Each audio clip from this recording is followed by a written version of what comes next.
Today we're making stir-fried diced chicken with flour paste. Wash the chicken breast. Cut into 1.5 centimeters cubes. Place the chicken cubes in a bowl. Add a teaspoon of cooking wine. Add a teaspoon of soy sauce. Add a teaspoon of cornstarch. Mix well and marinate for 15 minutes. Remove the roots of the cucumber and cut it into long strips. Then cut into small cubes. Heat the pan, then add the oil. Once the oil is hot, add the marinated chicken. Stir-fry quickly until the chicken changes color. Add the cucumber cubes and stir-fry briefly. This will infuse the chicken with the cucumber's flavor.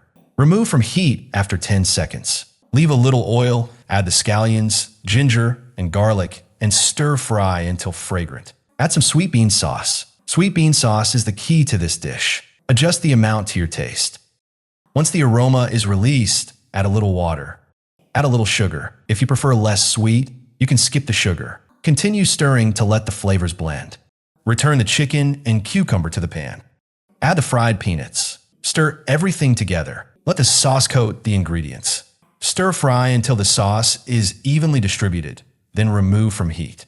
The sauce is rich and flavorful. The chicken is tender and juicy. The cucumber is crisp. It's really delicious. Subscribe to my channel. There's always a dish that's perfect for your taste.